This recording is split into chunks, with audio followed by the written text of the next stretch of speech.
ہمیں جاگ ہی نا صبح سورج نکلنے کے بعد آتی، فرمایا پڑھ لیا کوئی بات۔ دوسری بات کہ نماز نہیں پڑھنے دیتا، اس نے کہا یا رسول اللہ 5 وقت کی نماز میں نہیں روکتا، میں بھی پڑھتا۔ یہ ایک ایک رکعت میں کئی کی صورتیں ملاتی اور کوئی کام نہیں، صرف یہی ہے کہ صورتیں لمبی کرو۔ حضور نے فرمایا ہر رکعت میں ایک صورت کافی ہے، نہ ملایا کرو، ایک ہی صورت ملایا کرو۔ روزوں کا اس نے کہا فرض روزوں کی یا رسول اللہ بات نہیں، نفلی روزے رکھتی رہے۔ آپ دیکھتے ہیں میں جوان ہوں، خامد ہوں، گھر میں موجود ہوں، میں اس کے روزے دیکھتا رہوں۔ حضور نے فرمایا آئندہ کوئی عورت جب اس کا خامد گھر پر موجود ہو نفلی روزہ اس کی اجازت کے بغیر نہیں رکھتے۔ کیسا دین ہے، بالکل وزڈم پر مبنی ہے، یہاں کوئی بات بے دانشی کی نہیں۔ جب آپ محسوس کریں کہ یہ تو بیکلی کی بات ہوتی ہے وہ بیان کرنے والے کا قصور ہوگا، اللہ کے دین میں غلط بات کبھی نہیں ہو سکتی۔ میرا سوال جو ہے روزے کی افطاری کے بارے میں ہے جی، آج کل 3 سورسز ہیں جن کی بنیاد پر لوگ جو ہے روزہ افطار کرتے ہیں۔ ایک تو اذان سن کے کرتے ہیں، دوسرا کیلنڈرز چھپے ہوئے ہیں ان پہ ٹائمنگز لکھی ہوئی ہیں، تیسرا سائرن ہے۔ تو ان تینوں کے ٹائمنگز جو ہیں وہ ڈیفرنٹ ہیں، اذان پہلے ہو جاتی ہے یا کیلنڈر کا ٹائم ڈیفرنٹ ہوتا ہے یا سائرن بعد میں ہوتا ہے یا پہلے ہو جاتا ہے۔ تو اس میں سے بہترین طریقہ کون سا ہے افطاری کا، کس پہ افطاری کرنی چاہیے؟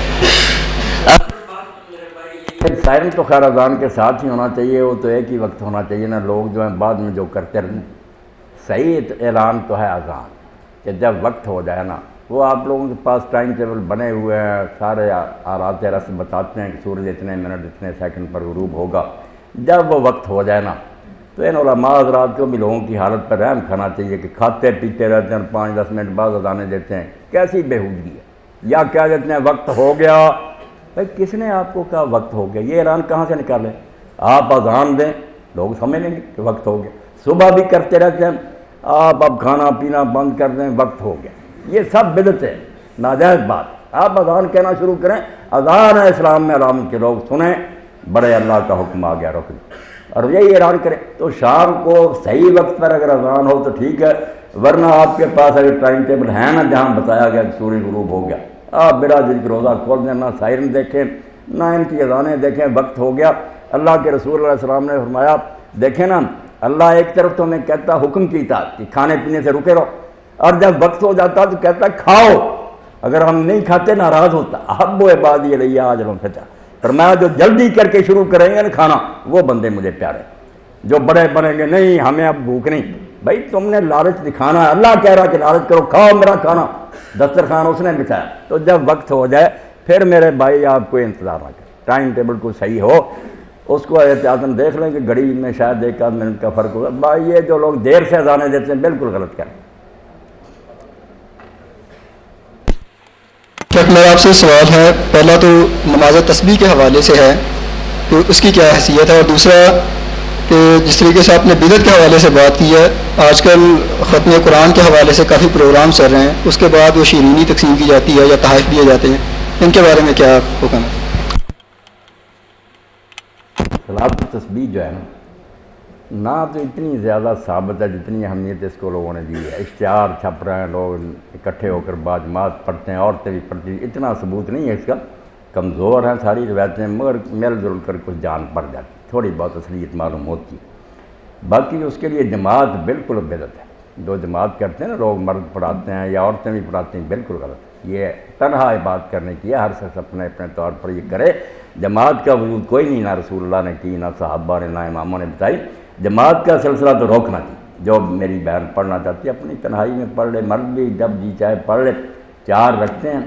بہتر 2 کر کے پڑھنا، 2 پڑھیں سلام پھیر دیں، بے شک ذرا ٹہل لیں، کچھ کھا پی لیں، کوئی بات نہیں، دوبارہ 2 شروع کر لیں۔ 2 الگ پڑھنا زیادہ سنت کے مطابق ہے۔ آپ نے نوافل اور سنتوں کے لیے یہی کہا صلاۃ اللیل والنہار مثنی مثنی، کہ فرضوں کے علاوہ جتنی نمازیں پڑھو نا 2 شروع کیا کرو، درود شریف اتحیات پڑھا ختم، پھر 2 شروع کرنا زیادہ صحیح ہے۔ اور طریقہ اس کا جیسے یہ لوگ لکھ دیتے ہیں نا، کل وہ ڈاکٹر صاحب سے اشتہار کر کے اس میں ہی لکھا تھا، اپنے مسلک کو ترجیح دیتے ہیں، حدیث کو نہیں دیتے۔ میں صلاۃ التسبیح پڑھنی تو اس طرح پڑھو جس طرح حدیث میں ہے۔ یہ چونکہ 2 سجدوں کے بعد بیٹھتے نہیں، جلسہ استراحت نہیں کرتے عموماً لوگ، سجدے 2 کی اٹھ جاتے ہیں پہلی رکعت میں، اس لیے انہوں نے اس کا حل یہ کیا کہ کھڑے کھڑے 25 مرتبہ پڑھ لیتے، 15 مرتبہ سرا کے بعد الحمد شریف سے پہلے، اور پھر سورت ختم کی 10 مرتبہ 25 ہو گیا، پھر ہر جگہ 10 پڑھتے جاتے ہیں، واقعی وہ پھر دوسرے سجدے میں 75 ہو جاتی، مگر یہ طریقہ غلط ہو گیا۔ کھڑے کھڑے 25 پڑھنے کا کوئی حق نہیں، صرف 15 پڑھنا، الحمد شریف پڑھیں، سورت پڑھیں جب ختم ہو جائے، یعنی نماز کے جس حصے میں جو کچھ پہلے آپ کرتے ہیں نا، پہلے اس سے فارغ ہوں، اس کے بعد کھڑے کھڑے پھر 15، رکوع میں 3 مرتبہ سبحان ربی العظیم، پھر 10 مرتبہ پڑھنا اتنا ہی ہے، سبحان اللہ والحمد للہ ولا الہ الا اللہ واللہ اکبر ولا حول ولا قوت الا باللہ نہیں پڑھنا، اتنا پڑھنا، یہ 10 مرتبہ۔ یہ پھر جب دوسرا سجدہ آپ کریں گے تو 65 ہو گئے، پھر بیٹھ جانا ہے، اٹھنا نہیں، بیٹھ کر 10 مرتبہ پورا کر کے پھر اٹھنا، پھر اٹھ کر الحمد شریف پڑھ کر سورت پڑھ کر 15 مرتبہ، اسی طرح پھر التحیات میں پڑھیں گے آپ تو ہر رکعت میں 75 بار 300 مرتبہ ہو جائے گا۔ اور اگر کوئی بوڑھے ہیں، کمزور ہیں، بیمار ہیں، ان کے لیے میں یہ تجویز کر دیتا ہوں، بالکل وہ ایسا ہی کریں۔ اگر اتنے لمبے سجدے رکوع ان سے نہیں ہو سکتے تو نماز کی 4 رکعتیں پڑھ لیں 2 کر کے، بعد میں تسبیح ہاتھ میں لیں اور 300 مرتبہ یہ پڑھ آرام سے بیٹھ کر، انشاءاللہ اللہ کا فضل انہیں نصیب ہو جائے گا۔ اگر کھڑے نہیں نہ ہو سکتے، مشکل ہے اتنی دیر سجدے میں رکوع میں، آپ بالکل کر لیں، اس کی اجازت ہے، تسبیح ضرور کریں، کیونکہ رسول کریم علیہ السلام نے فرمایا قرآن کے بعد اللہ تعالیٰ کو سب سے پیارے کلمے جو ہے نا انسان کی زبان سے جو نکلتے وہ یہ 4 ہی، سبحان اللہ والحمد للہ ولا الہ الا اللہ واللہ، ان سے بہتر کلمہ حضور نے فرمایا کوئی نہیں، جو تم بولتے ہو قرآن کو چھوڑ دو، احب الکلام اللہ، سب سے یہ پیارے، یہ جتنا پڑھا جائے اتنا ہی بہتر ہے، آگے پیچھے بھی آپ پڑھیں، کثرت کریں۔ تو 300 مرتبہ بیٹھ کر ہی میری بہنیں اور بھائی پڑھ لینا جو لمبے رکوع سجدے انشاءاللہ انہیں بھی ثواب ملے۔ تہجد کی نماز پڑھنے کے لیے عشاء کی نماز کے بعد سونا لازمی ہے یا نہیں؟ سونا لازمی نہیں میرے بھائی، جب 4 رکعت عشاء اور 2 سنت ہم پڑھ لیتے ہیں نا، پھر جس نماز کا وقت شروع ہو جاتا ہے نا، اس کا اصل نام ہے قیام اللیل، کہ رات کھڑے ہو کر اللہ کے سامنے نوافل پڑھ، یہ 11 ہیں۔ اگر کوئی شخص سمجھے کہ میں پچھلے وقت نہیں اٹھ سکتا، نیند کا غلبہ یا سستی ہو جائے گی، تو سارا سال بھی وہ عشاء کے ساتھ پڑھ سکتا ہے، بالکل اس کو قیام اللیل کا ثواب ملے گا، 11 رکعتیں پڑھ لے،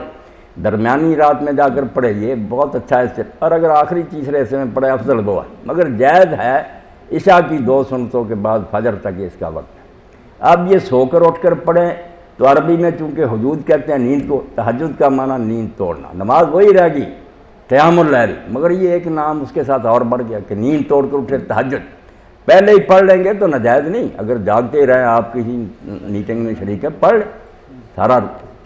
وقتی ہے رات پوری اس کے لیے۔ اس کو بھی 2 رکعتیں مولانا، 2 رکعت اور بالکل ایک وتر اکیلا پڑھنا ہے۔ صحیح تو یہی ہے ڈاکٹر صاحب کہ 3 وتر بھی ایک سلام سے نہیں پڑھنے، جیسے ہر حدیث حضرات پڑھتے ہیں کہ تینوں اکٹھے درمیان میں تشہد نہیں بیٹھتے،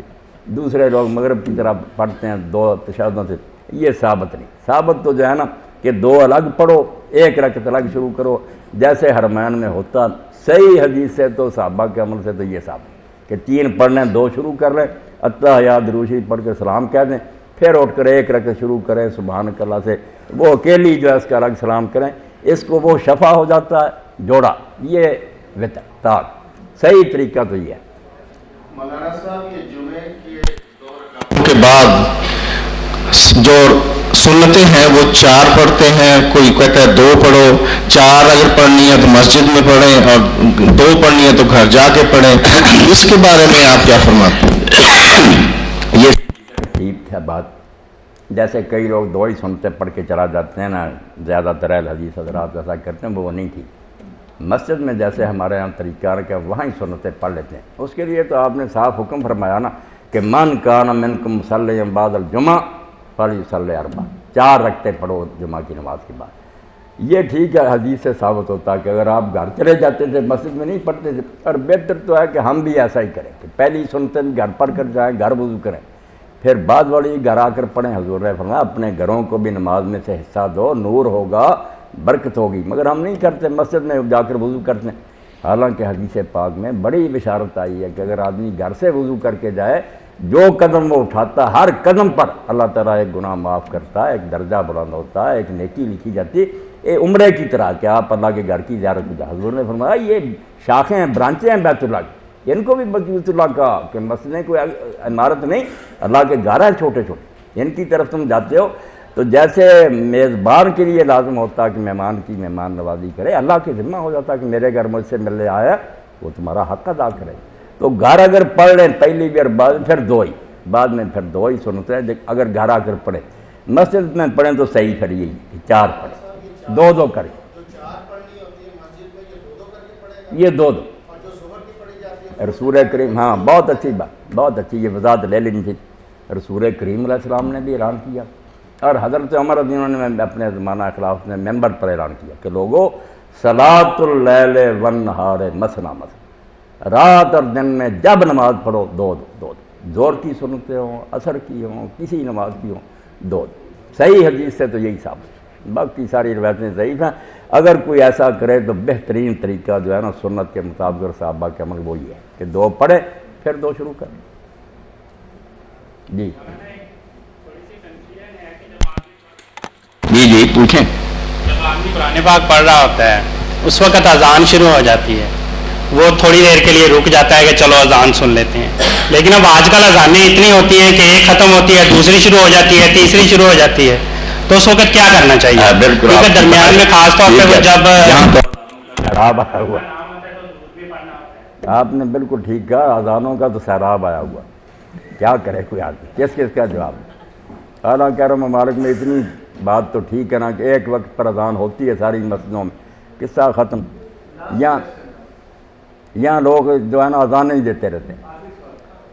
تو آپ یہ کریں کہ جس اذان پر آپ نے جا کر نماز پڑھنی ہے، جس مسجد کی اذان پر، اس کا جواب دیں۔ باقی جو ہے نا ان کو کہتے رہیں جہاں آپ نماز پڑھتے ہیں جب آپ کو محسوس ہونا کہ اس مسجد سے ہو رہی ہے، پھر آپ اس کا ساتھ ساتھ جواب دیں، بعد میں درود شریف پڑھیں، پھر دعا بھی کریں، باقی جو اللہ کے حوالے۔ پڑھتے ہوئے اگر اذان سننی چاہیے، اس وقت کا عمل جو ہے وہی کہ وہ سارے الفاظ دہراؤ، ساتھ ساتھ اللہ اکبر کے ساتھ یہی کہو، اشہد ان لا الہ کے ساتھ یہ دہراؤ، حی علی الصلاۃ حی علی الفلاح کا جواب لا حول ولا قوت الا باللہ، باقی سارے کلمے وہی دہرانے۔ یہ تو ایسے سمجھیں جیسے کہتے ہیں نا کہ قومی ترانہ ہونے لگا، گاڑیاں رک جائیں، سارے لوگ کھڑے ہو جائیں، ہونا تو یہی چاہیے تھا کہ امت مسلمان جب یہ ترانہ بلند ہوتا، جہاں جہاں تھے علماء نے یہی لکھا کہ وہاں قیام کے آدمی کو قدم بھی نہیں اٹھانا تھے، رک جائیں، کھڑے ہو کر سنیں، جواب دیں، پھر چلنا شروع کریں۔ مگر وہ دین کی جب سپیرٹ ختم ہو گئی، اب باتوں سے کیا بنتا، اندر سے مر چکے ہیں نا، کوئی عمل ہمارا جو ہے اس میں جان نہیں، رسمیں رہ گئی۔ یہ باتیں کرنا بھی حرام ہے جب اذان ہو رہی ہے۔ ہاں بالکل نہیں باتیں کرنی۔